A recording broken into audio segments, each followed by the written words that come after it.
Vaishno Devi landslide यात्रा तीसरे दिन भी स्थगित। श्राइन बोर्ड ने 100 को घर पहुंचाने की जिम्मेदारी ली है। हादसे में 34 लोग मारे गए थे। वैष्णो देवी यात्रा रूट के अर्धकुमारी में हुई लैंडस्लाइड के बाद यात्रा रोकी गई है। यात्रा स्थगित होने के बाद कई श्रद्धालु फंस गए हैं। कुछ यात्री कटरा के होटलों में यात्रा के दोबारा शुरू होने का इंतजार कर रहे हैं। श्रद्धालुओं ने बताया कि उन्हें मलबा साफ होने तक इंतजार करने को कहा गया है। घटना के बाद रेड अलर्ट जारी कर दिया गया है। रेस्क्यू ऑपरेशन जारी है। इधर श्री माता वैष्णो देवी श्राइन बोर्ड ने 100 को उनके घर भेजने की जिम्मेदारी ली है। 24 मृतकों की पहचान हो गई है। बोर्ड मृतकों के परिजन को 5 लाख और डिजास्टर मैनेजमेंट 4 लाख रुपए देगा।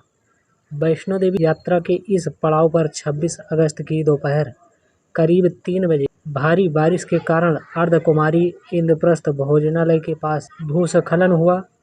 हादसे में 34 की मौत हुई। 20 से ज़्यादा घायलों का इलाज चल रहा है। फंसे टूरिस्ट को निकालने के लिए दिल्ली तक चलेगी स्पेशल ट्रेन। जम्मू संभाग के कुछ हिस्सों में अचानक आई बाढ़ और बादल फटने से हुई रुकावट के बाद फंसे यात्रियों की जम्मू से दिल्ली तक की आवाजाही को सुगम बनाने के लिए एक विशेष ट्रेन की व्यवस्था की गई है। अधिकारियों ने कहा है कि इस ट्रेन में फंसे हुए यात्रियों को चढ़ने में प्राथमिकता दी जाएगी। कटरा होटल एसोसिएशन का फैसला, फंसे हुए यात्रियों को फ्री सेवा। कटरा होटल एसोसिएशन ने घोषणा की है कि वैष्णो देवी यात्रा मार्ग पर हुए विनाशकारी भूस्खलन के बाद फंसे तीर्थ यात्रियों को जरूरतमंद लोगों को मुफ्त आवास प्रदान करेंगे। एसोसिएशन के अध्यक्ष राकेश वजीर ने कहा है कि एसोसिएशन के सभी जरूरतमंद लोगों को 2-4 दिनों के लिए मुफ्त आवास प्रदान करने का निर्णय लिया है। डिप्टी सीएम का आरोप, लैंडस्लाइड में लोग मरे नहीं, उन्हें मारा गया है। जम्मू कश्मीर के उप मुख्यमंत्री दुरिंदर चौधरी ने एलजी मनोज सिन्हा की आलोचना की और राज्य में बाढ़ की स्थिति पर उनसे जवाब मांगा। उन्होंने आरोप लगाया कि बादल फटने और भूस्खलन की चेतावनी के बावजूद माता वैष्णो देवी यात्रा नहीं रोकी गई। चौधरी ने दावा किया है कि वैष्णो देवी लैंडस्लाइड में पीड़ितों की मौत नहीं हुई, बल्कि उन्हें मारा गया है। एलजी मनोज सिन्हा को जवाब देना चाहिए। उप मुख्यमंत्री ने वैष्णो देवी भूस्खलन के पीछे आपराधिक साजिश का आरोप लगाते हुए कहा है कि इस मामले की जांच होनी चाहिए।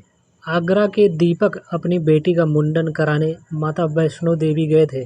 हादसे में उनकी मां सुनीता देवी 50 वर्ष, बेटी सेजल 11 माह और साली भावना 11 की मौत हो गई। उनकी पत्नी का पैर फट गया।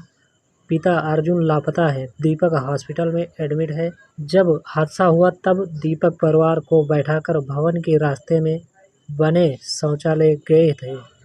वैष्णो देवी मंदिर के ट्रैक पर हुआ लैंडस्लाइड में राजस्थान के 4 ज्वेलर भाइयों की मौत हो गई। इनमें 3 मृतक सुजानगढ़ के, चूरू के और एक नागौर का रहने वाला था। इनमें 2 सगे भाई हैं और 2 रिश्ते में भाई लगते हैं। परिवार ने बताया कि चारों 7 दिन पहले घूमने के लिए श्रीनगर गए थे। वहां से लौटने के बाद माता वैष्णो देवी दर्शन के लिए निकले थे। मंदिर मार्ग में अर्धकुमारी के पास मंगलवार 26 अगस्त दोपहर में हादसे का शिकार हो गए। लैंडस्लाइड में जान गंवाने वालों में मंदसौर जिले के 2 ग्रामीण भी शामिल हैं।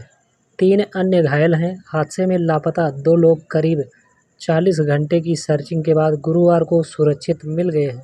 मल्हारगढ़ विधानसभा क्षेत्र के भीलखेड़ गांव से 7 श्रद्धालु वैष्णो देवी दर्शन के लिए गए थे। इनमें से फकीर चंद और रतन भाई की भूस्खलन में मौत हो गई। सोहन बाई, देवीलाल और ममता घायल हैं। कटरा के अस्पताल में उनका इलाज चल रहा है।